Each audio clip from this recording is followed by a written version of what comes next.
Bonjour Philippe, Bonjour. merci d'être avec nous ce Bah, c'est avec matin. plaisir. Alors on va parler d'un sujet d'actualité, deux sujets d'actualité chez vous, alors quels sont-ils? Alors, on a pas mal effectivement de sujets d'actualité. On a une rentrée quand même très chargée, avec des trucs super sympas, en particulier un changement d'identité visuelle.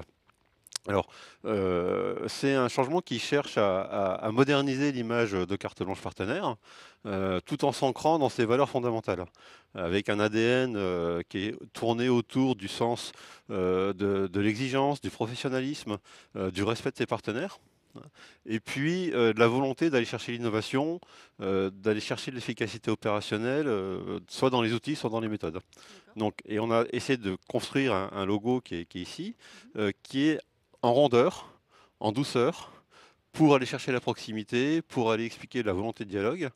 On a voulu mettre en avant le P du mot partenaire, parce qu'il est important pour nous, avec l'idée que c'est quelque chose qui marque une relation pérenne et en même temps évolutive, qui est dans le changement. Le tout étant relevé par un violet un peu pétillant, euh, dont l'inspiration est d'aller chercher le dynamisme et l'innovation. D'accord. On est assez fiers, Ouais. on est assez fiers, on a des bons retours pour l'instant. Et puis on espère que ce logo il fera long feu, mais surtout qu'on sera tous tout le temps capable de porter les valeurs de carte blanche au niveau où on les affiche. Donc ça, c'est un enjeu important.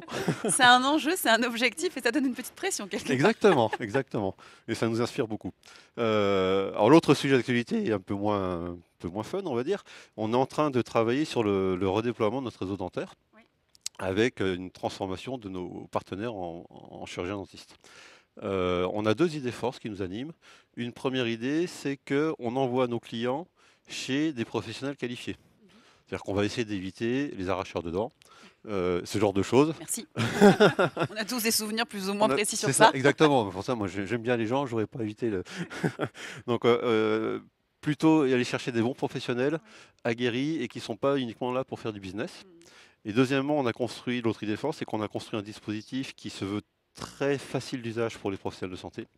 C'est-à-dire qu'on l'a conçu avec eux pour qu'il soit facile, qu'il soit permette un tiers payant aisé, une prise en charge aisée, et qui en plus, cerise sur le gâteau, nous donne les moyens d'aller regarder les soins en détail pour aller éventuellement identifier des soins qui ne seraient pas justifiés.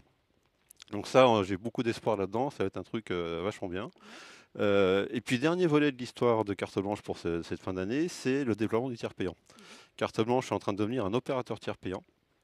On a déjà déployé avec succès la partie hospi avec Rock, l'optique, l'audio, les soins de ville. Et là, on va bientôt déployer toute la dimension pharmacie, biologie, transporteur, dentaire, fournisseur. Donc c'est encore un gros travail. Pour l'instant, tous les indicateurs sont au vert. Oui. Donc, et l'engagement des collaborateurs est quand même très fort. Donc je suis plutôt serein sur cette fin d'année, mais ça va être une sérénité active. On va vous suivre, Ah bah, on verra j'espère ça. bien. On vous retrouvera au Master Club l'année prochaine, Avec on reparlera plaisir. un petit peu de ce qui s'est passé Avec cette plaisir. année. Merci beaucoup Philippe. Merci.